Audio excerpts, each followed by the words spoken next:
பிள்ளைகளுக்கு ஒரு நோய் இருக்கு. ஏய் அண்ணனை திட்டிருக்காண்டா, அண்ணனை திட்டுக்காண்டா, அண்ணனை திட்டுக்காண்டா, திட்டுக்காண்டா, திட்டுக்காண்டா, அப்படியே நகர்த்தி நகர்த்தி அது 4 பேர் கூட பார்த்திருக்க மாட்டான். இவன் 40,000 பேர் ஆக்கி விட்டுருவான்.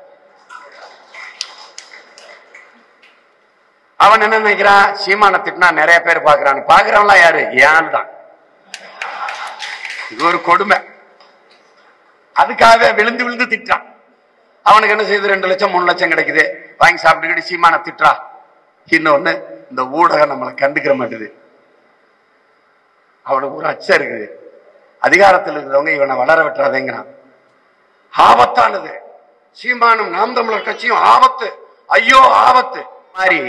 ஜெயலலிதா அம்மையார் கூட்டத்துக்கு ஆள், இன்னைக்கு ஐயா ஸ்டாலின் கூட்டத்துக்கு தானா வராது. தம்பி உதயநிதி வந்து பேசினாலும் ஆளு 200 ரூபா கொடுத்து இந்த குட்டி அணையில ஏற்றிக்கொண்டு வந்து அப்படியே ஆடு மாடு இறக்குற மாதிரி இறக்குவாங்க. பேசும்போது ஒரு கைதட்டு விழாத பாருங்க. அவன் கைதட்டுறதுக்கு வந்தவன் இல்ல, சீக்கிரம் பேசிட்டு கொடுப்பா 200 ரூபாய். நீ எத்தனை நாள் பட்டினி போட்டாலும் நான் பிரியாணி தான் சாப்பிடுவேன். வரமாட்டாம இருக்கு. யாரோட கூட்டணி சேர்ந்து 10 சீட்டு 20 சீட்டை கொடுத்து மடக்கி அமுக்கி விட்டுலாம் நினைக்கும் போது, எதற்காக நாம் வெற்றி பெற வேண்டும், அதன் அவசியம் என்ன என்பதை எல்லாம் விளக்கி பேசினார்.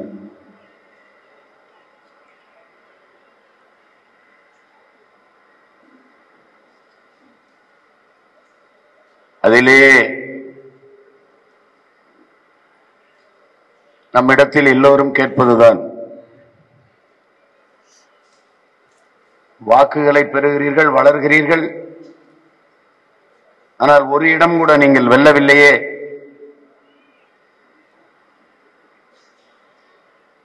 என்று நம் இடத்திலே கேட்கிறார்கள்.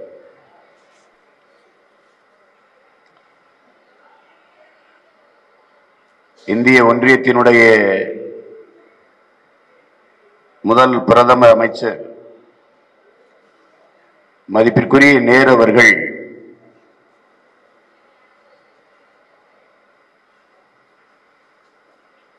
என்றாவது ஒரு நாள் தோற்கப் போகிற ஒரு கோட்பாட்டை ஏற்று அதன் வெற்றிக்காக இன்று நான் பாடுபடுவதை விட, போராடுவதை விட,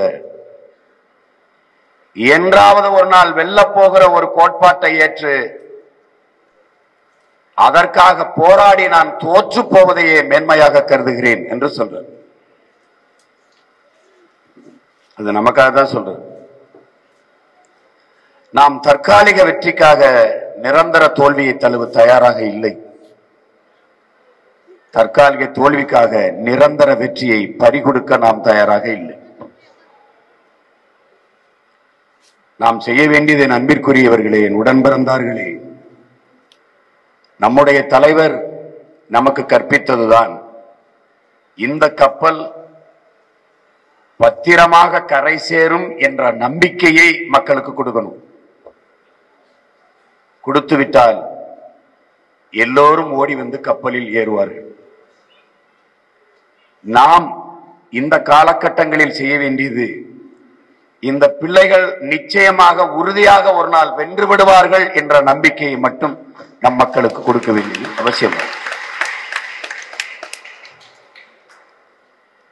நாம் ஏன் தனித்து நிற்கிறோம்?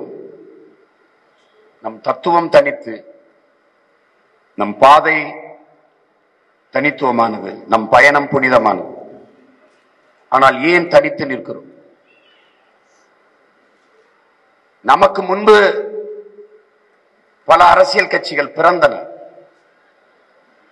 நம்மிலும் வீரியமாக பேசினார்கள். மக்கள் இவர்கள் ஒரு மாற்றாக இருப்பார்களோ என்று நம்பினார். அண்ணன் வந்தார், ஐயா வந்தார், அண்ணன் வந்தார், அப்பா வந்தார், எல்லாரும் வந்தார்கள். இவர் மாற்றாக இருக்குமா, இவர் மாற்றாக இருப்பாரா என்று எதிர்பார்த்து மக்கள் பயணம் செய்தார்கள். ஒரு காலகட்டத்தில் எந்த அரசியல் கட்சிகள், எந்த ஆட்சிகளிடத்தில் இருந்து மாற்று மக்களுக்கு தேவைப்பட்டதோ அதே திராவிட அரசியல் கட்சிகள், இந்திய கட்சிகளோடு புதிதாக வந்த அரசியல் கட்சிகளும் கூட்டணி வைத்து சமரசம் செய்து சரணடைந்தார். எதிர்பார்த்திருந்த மக்களுக்கு மாற்று இல்லாது ஏமாற்றாகவே அமைந்தது. அந்த மாற்றத்தை நம்பி நம்பி பயணம் செய்த ஒருவர்களில் நானும் ஒருவன். இங்கும் பல பேர் இருக்கலாம், வாய்ப்பு இருக்கிறது. அப்போது நமக்கு ஒரு தெளிவு பிறக்கிறது. பில்கேட்ஸ் சொல்றான்ல, அறிவு என்பது அனுபவத்தில் இருந்துதான் பிறக்கிறது. ஆனால் அனுபவம் என்னவோ தவறுகளில் இருந்துதான் பிறக்கிறதுங்கிறான். அப்படி தவறுகளில் இருந்துதான் அனுபவம் பிறக்கிறது. நம் முன்னவர்கள் செய்த தவறுகள் நமக்கு அனுபவமாகவும் அறிவாகவும் மாறுகிறது.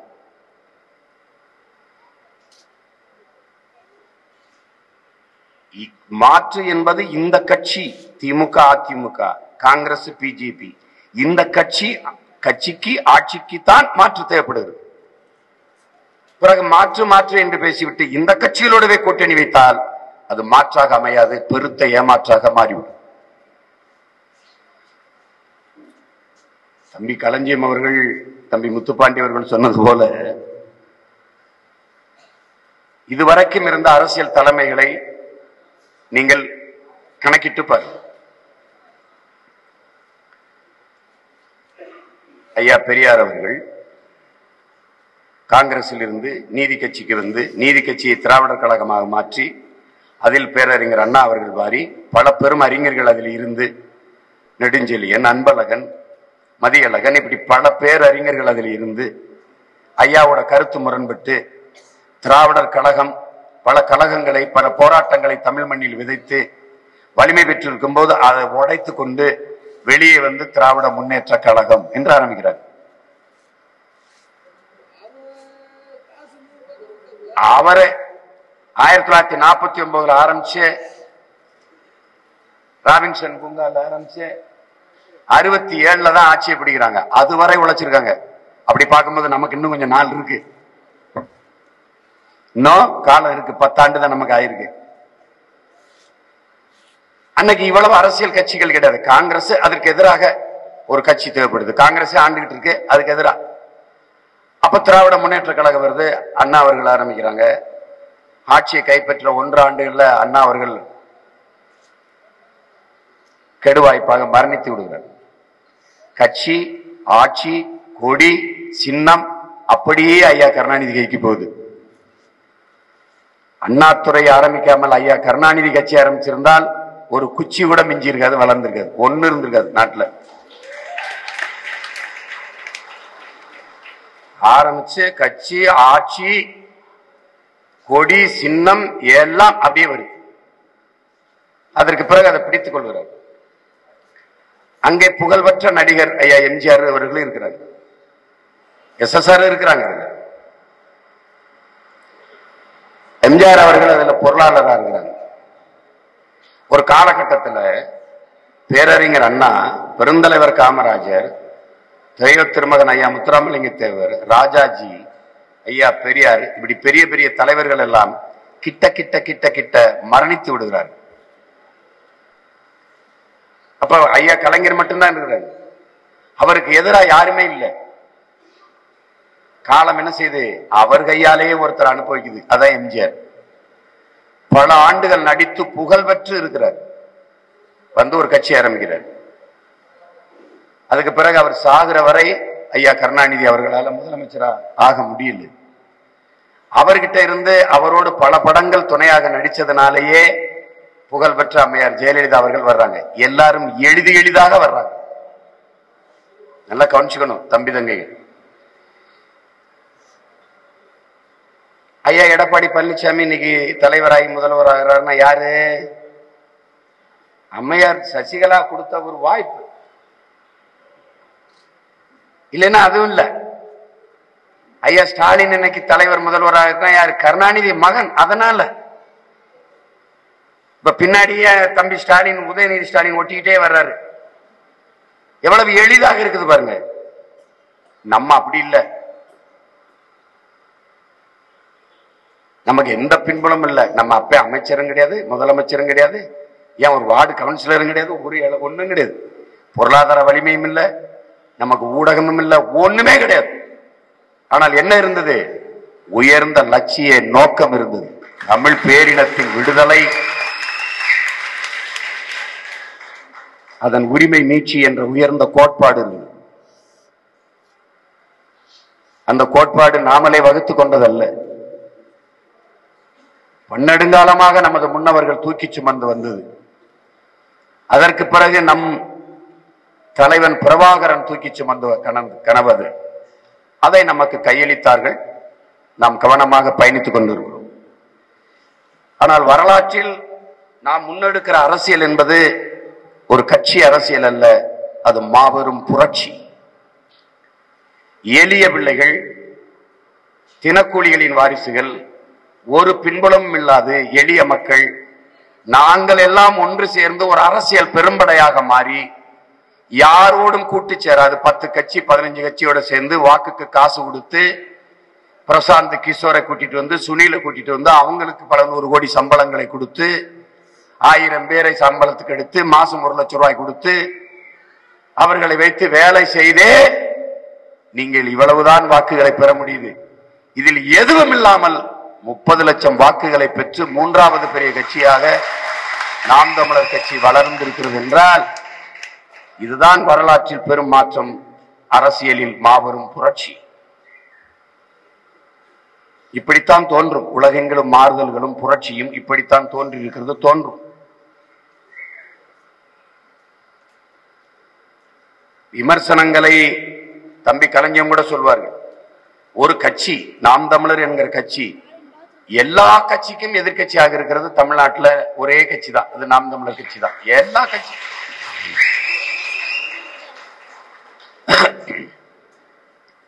என்னையே நாம் தமிழர் கட்சியை புகழ்ந்தால் ஒண்ணும் கிடைக்காது. இல்ல, என்னையே நாம் தமிழர் கட்சியை திட்டினால் அவனுக்கு சாப்பாடு கிடைக்குது, காசு கிடைக்குது. நம்மளை திட்டினவனுக்கும் சோறு போடுறது நம்ம தான். நம்ம திட்டுறான்ல அவனுக்கு சோறு போடுறது நம்ம தான். நம்ம பிள்ளைகளுக்கு ஒரு நோய் இருக்கு. ஏய், அண்ணனை திட்டிருக்காண்டா, அண்ணனை திட்டுக்காண்டா, அண்ணனை திட்டுக்காண்டா, திட்டுக்காண்டா, திட்டுக்காண்டா, அப்படியே நகர்த்தி நகர்த்தி அது 4 பேரோட பார்த்திருக்க மாட்டான். இவன் 40,000 பேர் ஆக்கி விட்டுருவான். அவன் என்ன நினைக்கிறான், சீமான திட்டினா நிறைய பேர் பாக்குறான். பாக்குறவன்லாம் யாரு? ஏன் தான். இது ஒரு கொடுமை. அதுக்காக விழுந்து விழுந்து திட்டான். அவனுக்கு என்ன செய்யுது? 2 லட்சம் 3 லட்சம் கிடைக்குது, வாங்கி சாப்பிட்டுக்கிட்டு சீமான திட்டுறா. எனக்கு 10 பைசா வர்றதில்ல, என்னை திட்டினா காசு கிடைக்குது. எப்படி இருக்கு பாருங்க.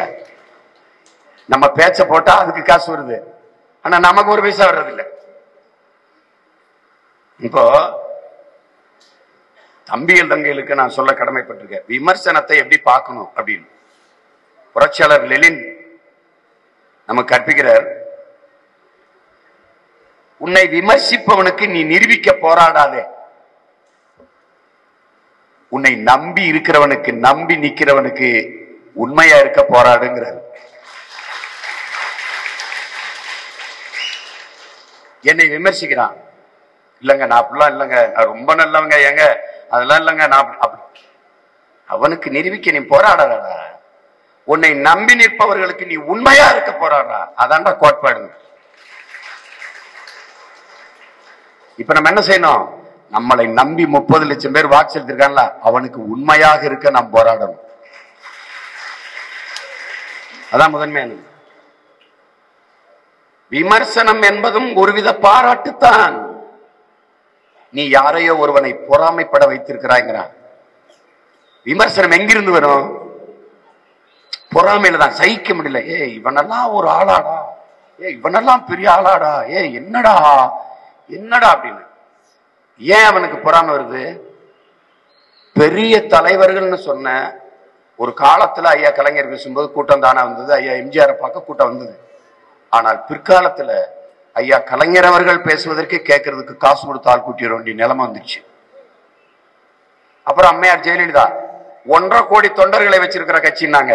காசு கொடுத்தா தான் ஜெயலலிதா அம்மையார் கூட்டத்துக்கு ஆள் வருவான். அந்த நிலைமை வந்துருச்சு. வாங்க, போகும்போது உயிரோட இருந்தா 200 ரூபாய் வாங்கிட்டு போங்க, இல்லைன்னா செத்தா 2 லட்சம் பாடையில ஏறி போங்க அப்படின்னு போட்டிருந்தாங்க. அந்த மாதிரி ஜெயலலிதா அம்மையார் கூட்டத்துக்கு ஆள் இன்னைக்கு ஐயா ஸ்டாலின் கூட்டத்துக்கு தானா வராது. தம்பி உதயநிதி வந்து பேசினாலும் ஆளு 200 ரூபா கொடுத்து இந்த குட்டி அணையில ஏற்றி கொண்டு வந்து அப்படியே ஆடு மாடு இறக்குற மாதிரி இறக்குவாங்க. பேசும்போது ஒரு கைதட்டு விழாத பாருங்க. அவன் கைதட்டுறதுக்கு வந்தவன் இல்ல, சீக்கிரம் பேசிட்டு கொடுப்பா 200 ரூபாய் என்ன வாங்கி போகணும்பா பேசிட்டுப்பா சட்டுன்னு பேசிட்டு விடுப்பா. பாருங்க அப்படியே கடல் அப்படியே கள்ளப்பட்ட கம்முன்னு இருப்பான். என்னடா அவர் பேசிட்டே இருக்காரு, கை தட்ட மாட்டான், ஒன்னும் பண்ண மாட்டான். சீக்கிரம் முடிச்சுட்டு ஏதாவது இந்த 200 ரூபாய் காசு கொடுத்தா போலாம்ங்கிறதுல இருக்கான். விளங்குதா? அப்போ பெரும் தலைவர்கள் என்று சொல்லுகிற இவர்களுக்கே ஆள் காசு கொடுத்து கூட்டிட்டு வந்தால்தான் கூட்டத்தில் சேர்க்க முடியும். ஆனால் சீமானும் அவன் தம்பிகளும் பேசும்போதுதான், குறிப்பா சீமான் நின்று எங்கன பேசினாலும் ஆயிரக்கணக்கான இளைஞர்களும் மக்களும் தானா வந்து போடுறான். அவன் காசு நான் பேச்சு முடிஞ்சிருச்சு போயிட்டு வாங்கன்னு சொன்னா தான் போவான், இல்லைன்னா போக மாட்டான். ஒரு தடவை எல்லாம் முதலமைச்சர் பேசிக்கிட்டு இருக்கிறாரு, கூட்டம் இப்படி போய்கிட்டு இருக்கு பின்னாடி, இருங்கப்பா கொஞ்ச நேரம் இருங்கப்பா, முதலமைச்சர் பேசிட்டு இருக்காருப்பா, இருங்கப்பா ஆடா பாப்பா ரொம்ப நேரமாச்சு காசு தரல ஒண்ணு தரல நாங்க போறோம் அப்படின்னு நடந்துச்சு. ஆமா, இப்படி கேமரா வைக்கவே மாட்டாங்க, ஏன்னா நாற்காலியா இருக்கும். ஆனா இங்க இருந்து என்ன நடந்தது தெரியுமா? தெரியுது.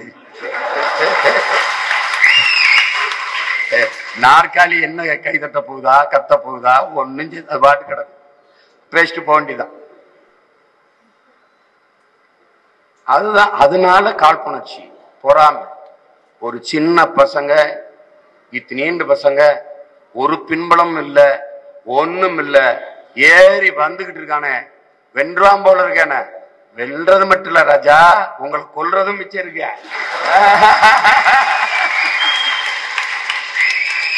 இருக்குல்ல, எனக்கு கத்து கொடுத்தது கொல்பவன் வெல்வான்.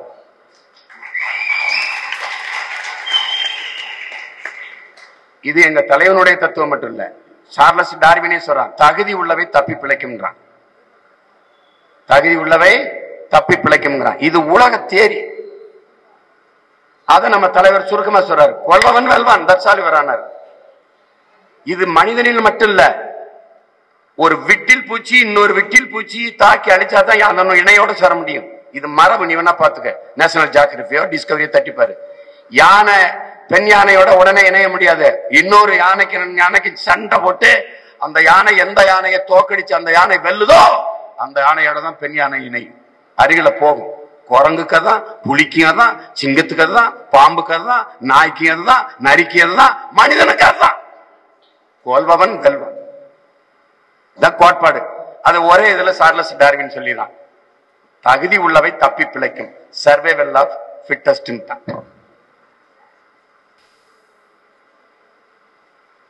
அதான் இதுல அண்ணன் பாலசிங்கம் தெரியுமில்ல, அண்ணன் பாலசிங்கம் அவங்க கம்யூனிஸ்ட். எங்க ஆளு சின்ன ஆளு, அப்ப 22 வயசோ 23-24 வயசோ நினைக்கிறேன். போயிட்டாரு, போய் நாட்டுல போராட தொடங்கிட்டாரு. யாரோ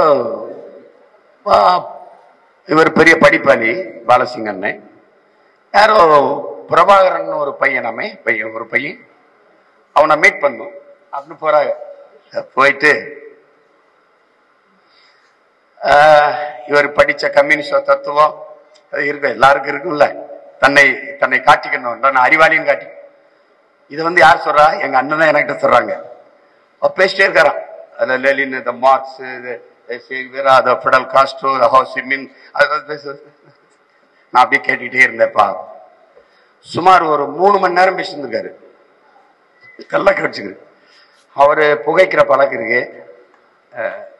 எக்ஸ்கியூஸ் மீ, நான் ஒரு ஸ்மோக் பண்ணிக்கிட்டுமா? பண்ணிக்கிறீங்க.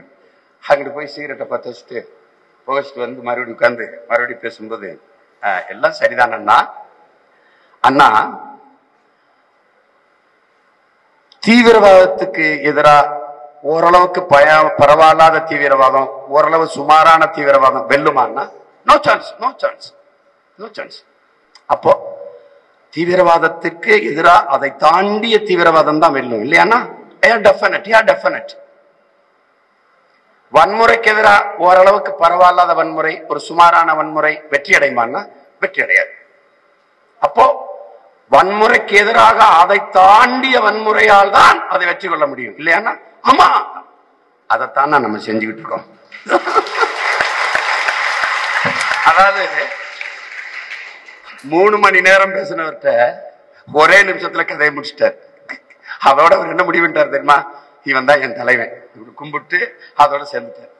இதுதான் நம்ம கோட்பாடு. அவ்வளவுதான் ராஜா. ரொம்ப போட்டு சுத்தி கித்திலாம் வளைச்சுக்கிட்டு கூடாது. நாங்கள் தமிழர்கள், எங்கள் மொழி தமிழ், எங்கள் இனம் தமிழ் இனம், எங்கள் தேசம் தமிழ் தேசம். இங்கு வாழ்கிற மக்கள், அவனுடைய மொழி, அவன் கலை, இலக்கியம், பண்பாடு, வேளாண்மை, காட்டு வளம், கனிம வளம், நீர்வளம், கடல் வளம், மலைவளம் காப்பது, அனைவருக்கும் கல்வி, கல்விக்கேற்ற வேலை, வேலைக்கேற்ற சம்பளம், அதை கொண்டு வாழ்கிற பெருமைமிக்க வாழ்வு, பெண்ணிய உரிமை, பாலியல் வன்கொடுமையற்ற சமூகம், சாதி மத ஏற்றதாழ்வற்ற சமத்துவ சமூகம், பொருளியல் மேம்பாடு, தொழில் வளர்ச்சி, இதெல்லாம் இருக்குல்ல. சரியான சமமான மருத்துவம், தூய குடிநீர், தடையற்ற மின்சாரம், நடக்க சரியான பாதை, வீடற்ற குடிகள் இல்லை என்ற நிலையை உருவாக்குவது, இதெல்லாம் ஒரு அரசியல் இருக்குது. இந்த அரசியல் என் தேசம் தமிழ் தேசம், என் தேசத்து குடிகளுக்கான அரசியல், தமிழ் தேச அரசியல். அவ்வளவுதான் தமிழ் தேச அரசியல். இதுல எங்கிட்டு இந்திய இருக்குது, எங்கிட்டு திராவிடம் இருக்குது? பதிலே கிடையாது. சீமானை திட்டுவது, மணியரசனை திட்டுவதுதான் இப்ப திராவிடம். இப்போதைக்கு அப்படி மாறி நிக்குது. கோட்பாட்டு அளவில் நாம் உறுதியாக இருக்கோம். கொள்கை அளவில் ஒரு பிழையும் இல்லை, ஒரு தடுமாற்றம் நமக்கு இல்லை. இன்னும் நீ கூட என்னை தோக்கடிய, இன்னும் எத்தனை தேர்தல் வேணாலும் தோக்கடிய, நான் தனிச்சுதான் போட்டிடுவேன். நீ எனக்கு நான் வந்து சிரமம்.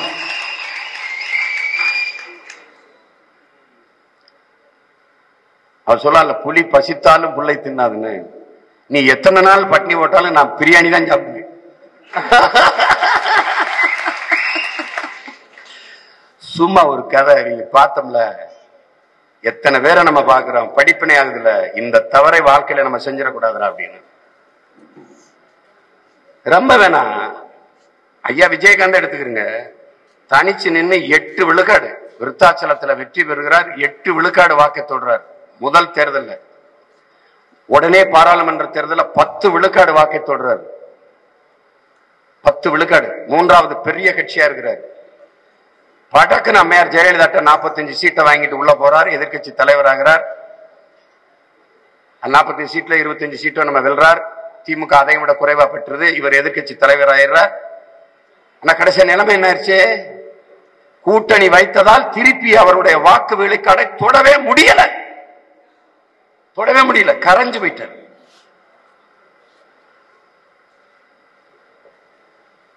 அதெல்லாம் நமக்கு என்னவாயிருது?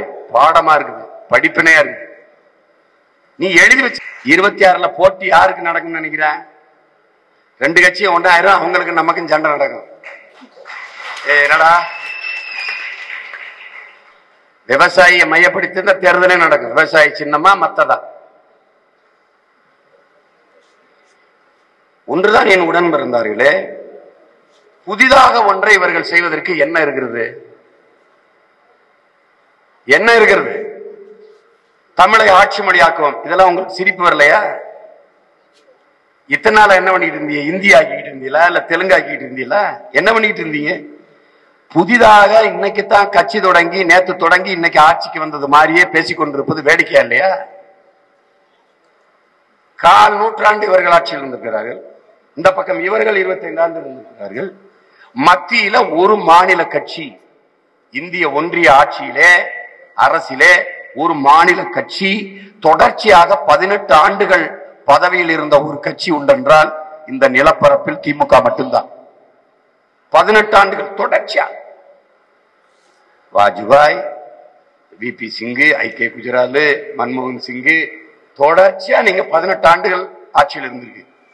அப்போது தமிழை ஆட்சி மொழியாக கொண்டு வராது என்ன பண்ணி கொண்டிருந்தீர்கள் என்றால் பேச்சில்லை. அப்போது கச்சத்தீவை மீட்க போராடாமல் அதை மீட்காமல் என்ன பண்ணி கொண்டிருந்தீர்கள் என்றால் பேச்சு கிடையாது. நீங்க நுட்பமாக கவனிங்களா, 9.5 ஆண்டுகள் காங்கிரஸ் ஆட்சியில திமுக பங்கேற்குது. 9.5 ஆண்டுகள். கடைசி 6 மாசம் ஈழத்தமிழர்களுக்கு ஒரு ஒண்ணும் செய்யல, அதனால நாங்க வெளியேறோம் கலைஞர் சொல்லிட்டு வந்துட்டாரு. அது ஒரு நாடகம். பல நாடகங்கள் அதில் ஒரு நாடகம் வந்துட்டாங்களா. இப்போ பிஜேபி அரசு வந்துருச்சு. யாரு? மோடி அரசு வந்த பிறகு பேரறிஞர் அண்ணாவிற்கு பாரத ரத்னா விருது கொடுக்க வேண்டும். யாரு கேட்கிறா? ஐயா கலைஞர் அவர்கள். அவரு திராவிட நாடு கேட்டவரு, இந்திய ஒன்றியத்தை எதிர்த்தவரு, மத்தியில கூட்டாட்சி மாநிலத்தில் அவர் அதை விரும்பல. பாரத ரத்னா விருது அவருக்கு பெருமைப்படுத்தாது, சிறுமைதான் படுத்தும். அதை விடுங்க. ஆனால் நீங்கள் ஆட்சியில் இருக்கும் போது நினைத்திருந்தால் பேரறிஞர் அண்ணாவுக்கு ஒரு நொடியில் பாரத ரத்னா விருது அறிவிச்சிருக்கலாம். அதை விட்டுட்டு ஆட்சியில் இருக்கும்போது சொன்னா ஒருவேளை அண்ணா துறைக்கு வந்து அண்ணா அவர்களுக்கு வந்து பாரத ரத்னா விருது கொடுத்தாலும் கொடுத்துருவாங்க அப்படின்னு ஆட்சியில் இல்லாத போது பாரதிய ஜனதா ஒருபோதும் கொடுக்காது என்று தெரிந்து கோரிக்கை வைக்கிறது. இதுதான் திராவிட அரசியல். இதுதான் திராவிட அரசு. வெற்று அறிக்கைகள், ஏமாற்று வார்த்தைகள், இதான் அவங்க தொடர்ச்சியா செய்வாங்க.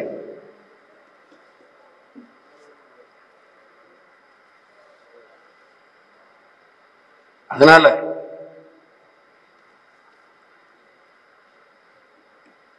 என் அன்பு உடன் பிறந்தார்கள், நாம செய்ய வேண்டியது இந்த களப்பணி என்பது ஊர் ஊராக சிற்றூர்கள் வரை நம்ம கட்சியை கொண்டு சேர்க்க ஒரு அரிய வாய்ப்பு. ஏன்னா முன்ன பொது தேர்தலில், பாராளுமன்ற தேர்தலில், சட்டசபை தேர்தலில் நீங்க அவ்வளவு தூரம் போய் சிற்றூர்களை, உழைக்கும் அடித்தட்டு மக்களை சந்திச்சிருக்க வாய்ப்பு இல்லை. ஏன்னா நம்ம வந்து அவ்வளவு தூரம் பயணம் பண்றதுக்கு நேரங்களும் இல்லை, வாய்ப்பும் இல்லை. ஆனால் இது ஒரு அரிய வாய்ப்பு. கிராமம் கிராமமாக சென்று ஒவ்வொரு நம் உறவுகளையும் சந்திச்சு அவர்களிட்டே நம் உணர்வை, நம் கோட்பாட்டை, நம் கொள்கையை, நாம் என்ன செய்ய இருக்கிறோம், நம்ம கட்சியின் அவசியத்தை, அதையெல்லாம் சொல்லி அவர்களுக்கு விளங்க வைத்து புரிய வைத்து அவர்களை நமக்கானவர்களாக மாற்றுவதுதான் இந்த தேர்தலில் நாம் அடைய போகிற மாபெரும் வெற்றி. அதுதான் முக்கியமானது. நீங்கள் இப்போது விதைக்கிற இந்த விதை, இந்த கருத்தியல் விதை, இந்த கருத்தியல் புரட்சி பிற்காலத்தில் மிகப்பெரிய அடித்தளமாக நாம் தமிழர் கட்சிக்கு அமையும். அதான் முதன்மையானது.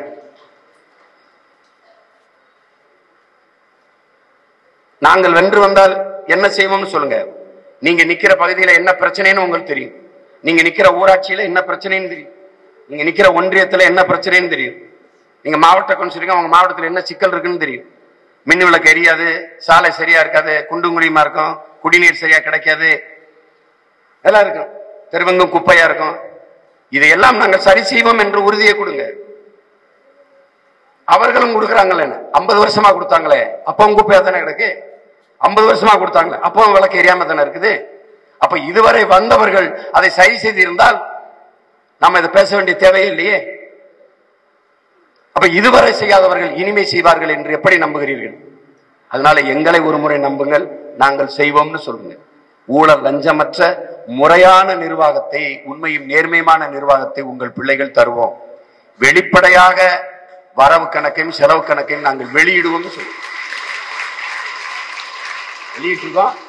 வெளியிட்டிருக்கோம் நம்ம வெளியிட்டிருக்கோம். ஏற்கனவே ஊராட்சி இதெல்லாம் வெளியிட்டிருக்கோம். வருங்காலத்தில் நாங்கள் வெளியிடுவோம். ஏனென்றால் நாங்கள் பணத்திற்காக வந்தவர்கள் அல்ல, நாங்கள் பிறந்த பெருமை மிக்க தமிழர் என்கிற இனத்திற்காக வந்த பிள்ளைகள். நாங்கள் பதவிக்காக போட்டியிடவில்லை, எம் மக்களின் உதவிக்காக போட்டியிடுகிறோம் என்பதை அவர்களுக்கு புரிய வையுங்கள். நாம் தமிழர் கட்சி எம் மக்களை வைத்து பிழைக்க வந்த கட்சி அல்ல, என் மக்களுக்காக உழைக்க வந்த கட்சி என்பதை மக்களுக்கு திரும்ப திரும்ப சொல்லுங்கள். திரும்ப திரும்ப சொல்லுங்கள். திரும்ப திரும்ப சொன்னா அவன் கேட்பானா? கேட்பான். பைபிள் 1000 ஆண்டுகளுக்கு மேல இருக்கு, 2000 ஆண்டா இருக்கு. எந்த தொலைக்காட்சி திருநாளும் ஆண்டவராகிய இயேசு என்ன சொன்னார், அல்லேலூயா அப்படின்னு எதையோ ஒண்ணு பேசிட்டு இருப்பாங்க. அதான் ஏற்கனவே படிச்சுட்டான்னு போக முடியாது ராஜா. தினம் சொல்லணும், காலையிலையும் சொல்லணும், சாயந்தரம் சொல்லணும். இல்லைன்னா என்ன, அவன் மறந்துட்டு போயிடுவான். பகவான் கிருஷ்ணர் இந்த இடத்துல என்ன சொல்லுகிறார், அந்த இடத்துல பகவான் என்ன சேவிக்கிறார், தொலைக்காட்சி திருப்பேன், காலையிலையும் சாயந்தரம் சொல்லிருவான். ஏன் மறந்துடுவான். நபிகள் நாயகம் அலைஹிஸ்ஸலாம் ஸல்லல்லாஹு அவர்கள் என்ன சொல்லுகிறார்கள் இந்த இடத்திலே, குர்ஆன் இந்த வாசை எப்படி பதிவு செய்யறது, இதை சொல்லிட்டே இருக்கணும். அதான் பல ஆயிரம் ஆண்டுகளா இருக்கு. அதான் படிச்சுட்டானே விட்டு போயிடலாம், போக முடியாது ராஜா, அவன் விட்டுட்டு போயிடுவான். இது மக்களின் மன இயல்பு. திரும்ப திரும்ப சொல்லிக்கிட்டே இருக்கணும். அதான் இங்க முக்கியம். ஒரு தடவை பாடத்தை நடத்திட்டு ஆசிரியர் போறதில்ல, இதை நாளைக்கு மனப்பாடம் பண்ணிட்டு வந்து ஒப்பிங்கிறாரு. மனசுல பதியல, வீட்டு படமா எழுதிட்டு வாங்குறாரு. எழுதும் போதாவது பதிதான் பாக்குறாரு. எப்படியாவது பதிய வைக்கணும், அதான் நோக்கம். நாமும் நம்ம கோட்பாட்டை, நமது கொள்கையை, நம்ம நோக்கத்தை நம் மக்களின் மனதில் எப்படியாவது பதிய வைக்கணும். அதுக்கு திரும்ப திரும்ப திரும்ப திரும்ப சொல்லிட்டே இருக்கணும். அது ரொம்ப முதன்மையானது. அதுல கூச்சப்படக்கூடாது. இவன் ஓயாம இதையே பேசிட்டு இருப்பாங்க, அப்படியேதான் பேசிட்டு ஓயாமதான் பேசணும். அது ரொம்ப முக்கியம். நான் உங்களுக்கு அன்பாக அறிவுறுத்துவது, வெற்றி தோல்வி என்பவர்கள் அந்த சிந்தனைகளை அதை எடுத்து கழட்டி தூர போட்டு, அதை பத்தி கவலையே படாதீங்க, கவலையே படாதீங்க. தோல்வி என்பது தோல்வியே கிடையாது, அது வெற்றிக்கான தொடக்கம் என்பதை புரிஞ்சுக்கிறீங்க. எளிதாக வென்றவனுடைய இதயம், எளிதாக வென்றவனுடைய இதயம் மலரினும் மெல்லிதாக இருக்குங்கிறான். தோற்று தோற்று தோற்று போராடி வெல்பவனுடைய இதயம் இரும்பை விட கடினமாக இருக்குங்கிறான். அது ரொம்ப முக்கியம். வெற்றி எப்போதும் சிரித்து மகிழ வைக்கும், தோல்வி எப்போதும் சிந்தித்து வெல்ல வைக்கும். இப்ப நமக்கு தெரியுது எங்கடா தோக்குறோம்னு, நமக்கு தெரியுது. நம்மகிட்ட கேஷ் நகிகை பணம் இல்ல, காட்சிலாம் எங்க நானும் என் மனைவி காசுலாம், அது மாதிரி காசு இல்ல. இன்னொன்னு, இந்த ஊடகம் நம்மளை கண்டுக்கிற மாட்டேது. அவனுக்கு ஒரு அச்சம் இருக்குது. அதிகாரத்தில் இருக்கிறவங்க இவனை வளர விட்டுறாதேங்கிறான். ஆபத்தானது. சீமானும் நாம் தமிழர் கட்சியும் ஆபத்து, ஐயோ ஆபத்து. ஆமா, நாங்கள் ஆபத்தானவர்கள் தான். யாருக்கு? அது அந்த கேள்வி எழுதல. சீமானும் அவன் பிள்ளைகளும் நாம் தமிழர் கட்சி பிள்ளைகளும் ஆபத்தானவர்கள் தான். யாருக்கு ஆபத்தானவர்கள்? யாருக்கு? என் நிலத்தை, என் வளத்தை சுரண்டி கொடுப்பவனுக்கு, ஊழல் லஞ்சத்தில் ஊறி திளைத்து பல லட்சம் கோடிகளை பதுக்கியும் ஒதுக்கியும் வைத்திருக்கிற அந்த கொள்ளைக்கார கும்பலுக்கு, என் மொழியை சிதைத்து அழித்து, என் பண்பாட்டை அழித்து, என் வழிபாட்டை அழித்து, என் தொன்று தொட்ட வேளாண்மை சிதைத்து அழித்து இந்த கொடுமைகளை செய்தவனுக்கு உண்மையிலேயே நாங்கள் ஆபத்தானவர்கள் தான், ஆபத்தானவர்கள் தான். சும்மா 19 ஆபத்து ஆபத்து. அந்த அந்த டினோசரஸ் வச்சு ஒரு படம் வரும், என்ன தம்பி அது வெவ்வேறு எடுத்திருந்தார்ல ஸ்பீல்பர்க், என்ன படம்? டைனோசர் வச்சு ஒரு படம், அது என்ன படம்? டைனோசர் என்ன? Jurassic park. ஜுராசிக் பார்க்ல தமிழ் படுத்திருப்பாங்க, தப்பிச்சு போங்க ஆபத்து வருகிறது, ஏ ஆபத்து ஓடுங்க ஓடுங்க. அந்த மாதிரி தாங்க ஆபத்தானவர்கள் தான். யாருக்குன்னு இருக்குல்ல, யாருக்குன்னு இருக்குல்ல. அதனால ஒருவேளை நாங்க வர்றதுக்குள்ள ஓடிருங்க, ஆபத்து ஆபத்து. சும்மா 19 புலம்பி விடுறது ஆபத்து, ஐயோ ஆபத்து அப்படின்னு. நம்மளை திட்டவர்கள்ட்ட நான் ஒண்ணு கேட்கிறேன், அன்பா கேட்கிறேன், எங்களை விமர்சிக்கிற அளவுக்கு நாங்க என்ன தவறு பண்ணிட்டோம் மட்டும் சொல்லுங்க. 5 ஆண்டு ஆட்சியை கொடுத்தீங்க, முறையற்ற ஆட்சி, சகிக்க முடியாத ஊழல், சொல்ல முடியாத அளவிற்கு லஞ்சம், வள கொள்ள, திருட்டு, தடையற்ற மின்சாரம் தர முடியல, எங்க பார்த்தாலும் லஞ்சம் ஊழல் அப்படி ஏதாவது இருக்கா? அப்படி ஏதாவது பண்ணிட்டோமா? இதையெல்லாம் பண்றவனை தடுக்க போராடுறோம். இதுல என்ன உங்களுக்கு பிரச்சனை? அது என்ன பிரச்சனை? ஐயோ சரி கிடையாது, சரி என்னடா சரியில்லை, நாங்க என்ன சரியில்லைன்னு. அவனுக்கு ஒரே பிரச்சனை தெரியுங்களா? பல தடவை பேசி பார்த்தாங்க, இவன் வரமாட்டாம இருக்கு, யாரோட கூட்டணி சேர்ந்து 10 சீட்டு 20 சீட்டை கொடுத்து மடக்கி அமுக்கி விட்டுலாம் நினைக்கும் போது, நீ மடக்கியும் முடுக்கியும் வைப்பதற்கு குடை அல்ல ராஜா, நாங்க மான தமிழர் படை, அதுவும் புலிப்படை.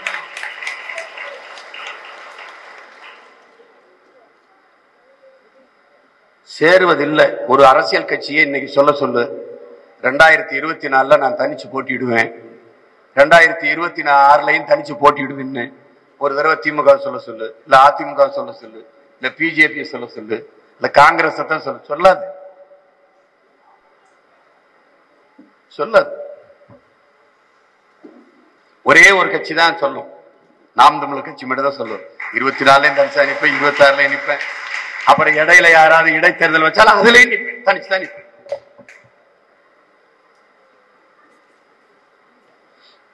அதனால அன்பிற்குரியவர்கள், அறிவிச்சிறந்த எனது உடன் பிறந்தார்கள், என் பெற்றோர்கள், பேரன்பு மிக்க என் தம்பி தங்கைகள், மற்றவர்களுக்கு அண்ணன் பலமுறை சொன்னதா, மற்றவர்களுக்கு இது அரசியல் தேர்தல் களம், நமக்கு இது ஒரு போர்க்களம், புரட்சிகர அரசியலுக்கான போர்க்களம்.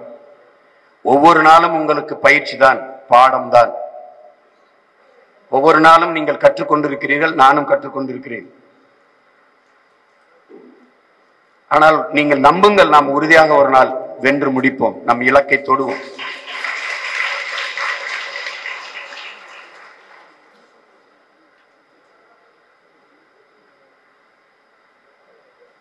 ஐயா அப்துல் கலாம் அவர்கள் சொன்னது போல, வீரத்துறவி விவேகானந்தர் சொல்வது போல, ஒரு உயர்ந்த கோட்பாட்டை நீ எடுத்துக்கொண்டு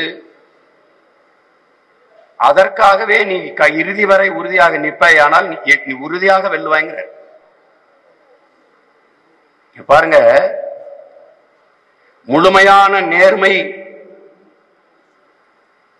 அடுத்த வார்த்தை போடுறாரு, புனிதம், எதையும் எளிதில் வென்று முடிக்கக்கூடிய ஆற்றல் பெற்ற இளைஞர்கள். முழுமையான நேர்மையை, புனிதத்தை கொண்டவர்கள், எதையும் எளிதில் வென்று முடிக்கக்கூடிய ஆற்றலை பெற்ற இளைஞர்கள் 50 பேர் ஒன்றிணைந்து நின்றால் போதும். 50 பேர் இந்த உலகத்தையே புரட்சிகர மாறுதலுக்கு கொண்டு வந்து விட முடியும் என்று சொல்றார். எத்தனை பேர் சொல்றாரு விவேகானந்தர்? வெறும் 50 பேர். நாம இப்ப எத்தனை பேர் இருக்கோம்? வாக்காக 30 லட்சம் பேர், நாம் தமிழர் பிள்ளைகளாக 10 லட்சம் பேர் இருக்கிறோம். 50 பேருக்கு 10 லட்சம் பேர் இருக்கும். அப்ப எவ்வளவு பெரிய மாறுதலை நம்மால் ஏற்படுத்த முடியும்? சொல்றார், ஒரு நாள் நேர்மையும் துணிவும் கொண்ட இளைஞர்கள் இந்த மாறுதலை உருவாக்குவார்கள் என்று உறுதியாக சொல்றார். நம்மளால முடியும், மாற்றத்தை ஏற்படுத்த முடியும். இது முடியுமா முடியாதா அப்படிங்கிற கேள்விக்கே போகக்கூடாது,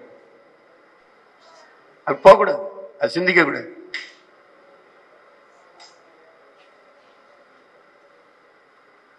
மார்ட்டின் லூதர் கிங் இப்படி கீழே இருந்து பார்க்கும்போது 100 படிக்கட்டு, 100 படிக்கட்டும் எப்படி ஏறுறது?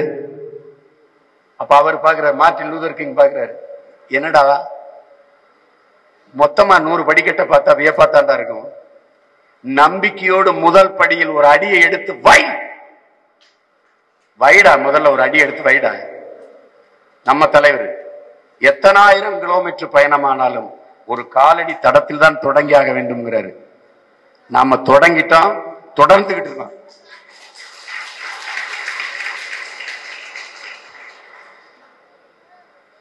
அதனால இன்றைக்கு 3ஆவதாக நிற்கிற நாம் 1ஆவதாக வருவதற்கு ரொம்ப நாள் ஆகாது என்பதை அன்பிற்குரிய என் தம்பி தங்கையில் உடன் பிறந்தார்கள் கவனத்தில் வைத்துக் கொண்டு களத்திலே நில்லுங்கள். இது ஒரு பயிற்சி களம். வரலாறு நமக்கு தந்திருக்கிற ஒரு அரிய வாய்ப்பு, பயன்படுத்திக் கொள்ளுங்கள். வேட்பாளர்களாக நிற்கிறவர்களுக்கு தேர்தல் நடக்காத மாவட்டங்களில் இருக்கிற என் தம்பி தங்கைகள், என் உடன் பிறந்தார்கள் வந்து துணை நின்றவர்களுக்கு உறுதுணையாக நின்று உழையுங்கள். எப்படி பார்த்தாலும் வெற்றிக்கு ஒரே வழிதான் இருக்கிறது, உழைப்பு. அந்த உழைப்பை கொட்டுங்கள்.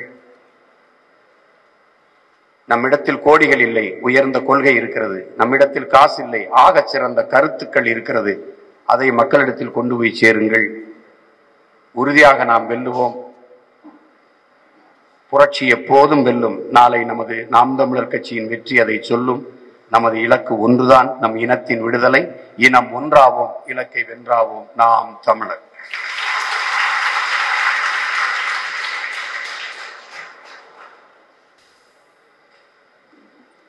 நிறைய வச்சிருக்க.